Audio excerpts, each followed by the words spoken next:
Page 18, this is a review for this section. Normally I don't do these kinds of things in my videos, but I've been getting requests to do them because people are trying them and you don't know for sure if you're getting it right. But the answers are in the back of the book. However, let's make sure you understand how to do it. That's what we're after. So I'll just kind of get you started on them and you can carry on from there and check your answers at the back of the book. So at the beginning, they want you to do a few things here. They want you to write the names of the intervals for each of these in the little boxes under the staff. So, and when you're counting here, you can go up or down. So it's like the second measure, there's a D and then a D. Well, I can count down one, remember the note I'm on is 1. 1, 2, 3, 4, 5, 6, 7, 8. Or I could take the lower note first and count up. I'm going to get the same answer. So it's an interval of an eighth, that second one. The intervals you can count up or down, but if you're using letter names, you have to go up. Because if I say, what's the interval? Take the third measure. We have an F and a G. So if I count it, it's just 1, 2, it's a second. So if I go from F to G, it's a second. But if I go from G to F, that's not a second. That's a seventh. G to F is here. So F to G is here, but G to F is here. So if you're using letter names, you always go up. And just to be safe, I generally go up on everything. It's just safer. Yeah. So that's how you're doing these. Now they have blank lines above the staff here. They want you to write the letter names of each of these. And you should know these note names instantly by now. You shouldn't have to. If you're still struggling with the names of the notes, please go back and review book 1 again or whatever it takes to learn the names of these notes instantly. Then they want you to play them. You can do that, I'm sure. Toward the bottom of the page, they cover the root. Let's just cover root. Chords and all that. The root is the bottom one. C chord, F chord, G chord, doesn't matter. Whatever it is, the root is the bottom note when it's every other position, every other note. The root is the bottom, and that gives it the name of the note. So it's a C chord. C's an F chord, G chord.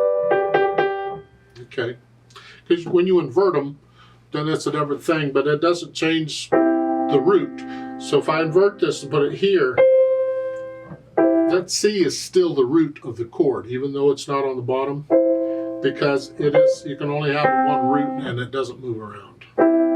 They kind of say here on a 7th chord, they're showing this 7th chord here, and they're saying the root is on top. Well, that's because we've inverted it.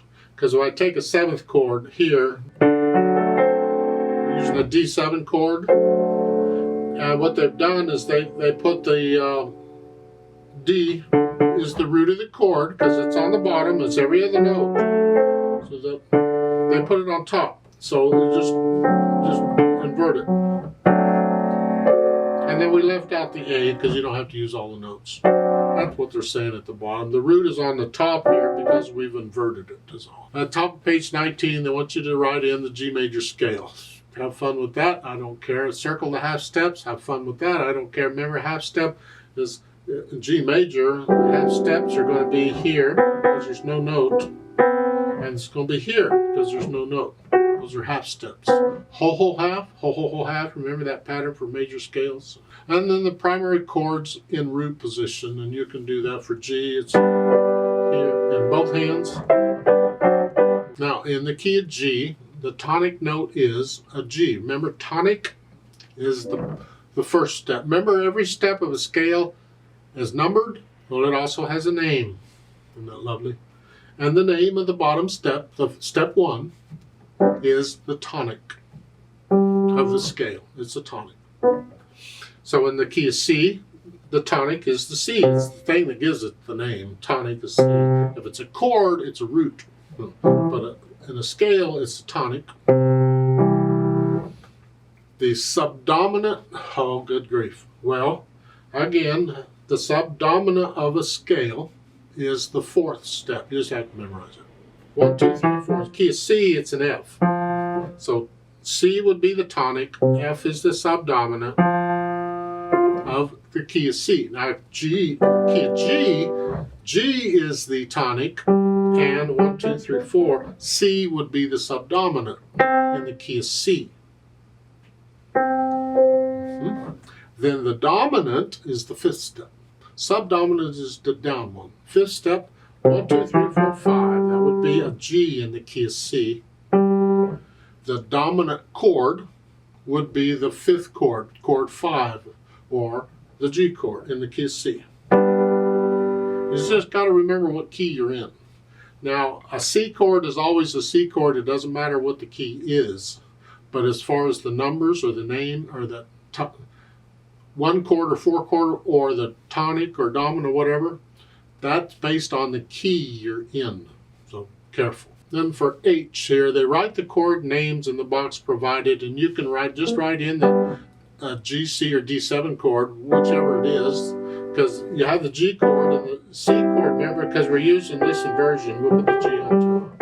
And the D7 chord, yeah, you can do that. Then the last one, they want you to harmonize left-hand chords. If you do this,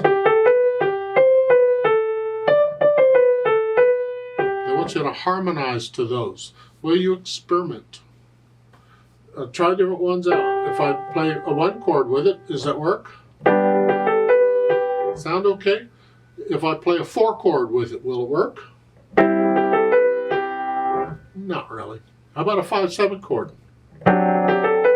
Definitely not. So I guess the first one would be a 1 chord. And then the next one, will you go through the chords and try them out?